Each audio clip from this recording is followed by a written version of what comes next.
గనుల శాఖ మంత్రి కొల్లు రవీంద్ర క్షేత్రస్థాయిలో పరిశీలించి పనుల పురోగతిని సమీక్షించారు.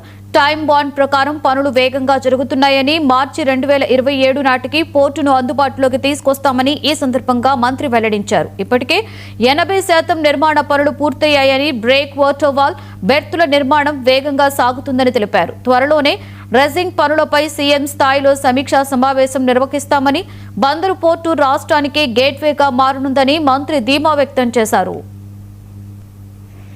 చాలా వేగవంతంగా జరుగుతున్నాయి. ఇది శతాబ్దాల చరిత్ర ఉంది. ఇక్కడ గతంలో శాతవాహనులు, అంతకుముందు పల్లవ రాజులు, చోళ రాజులు కూడా ఈ పోర్ట్ నుంచి వాళ్ళు యాక్టివిటీస్ చేశారని, తర్వాత డచ్, పోర్చుగీస్, బ్రిటిష్ వాళ్ళు కూడా ఈస్ట్ ఇండియా కంపెనీ ఇక్కడే ప్రారంభించారని కూడా చరిత్ర ఉంది. అలాంటి ఈ పోర్ట్ని స్వతంత్రం వచ్చిన తర్వాత కొంత నిర్లక్ష్యం కాబడింది. తర్వాత వచ్చినటువంటి కొన్ని తుఫాన్ల వల్ల కూడా కొన్ని ఇబ్బందులు వచ్చినాయి.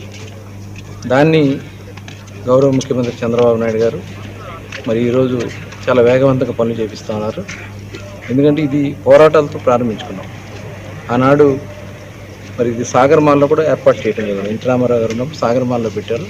తర్వాత చంద్రబాబు నాయుడు గారు కూడా సాగర్మాల్లో పెట్టించడం, తర్వాత రాజశేఖర రెడ్డి గారు 2004 అధికారంలోకి వచ్చిన తర్వాత ఈ పోర్ట్ని పూర్తిగా మరి గోగులేరుకు తరలించాలని చెప్పి మరి ఆ రోజున ఆలోచన చేశారు.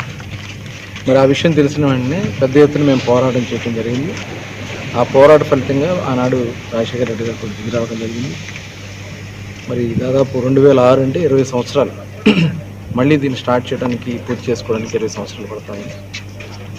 2014-19లో కూటమి ప్రభుత్వంలో ముడా అని మచిలీపట్నం అర్బన్ డెవలప్మెంట్ అథారిటీ అని మరి స్టార్ట్ చేసి దాని ద్వారా ల్యాండ్ని కూడా ఎక్వైర్ చేసాం. పోర్ట్ నిర్మాణానికి చాలా వేగం. ఇవి బులెటిన్ అప్డేట్స్. మరో బులెటిన్లో మళ్ళీ కలుద్దాం. చూస్తూనే ఉండండి 99 టీవీ.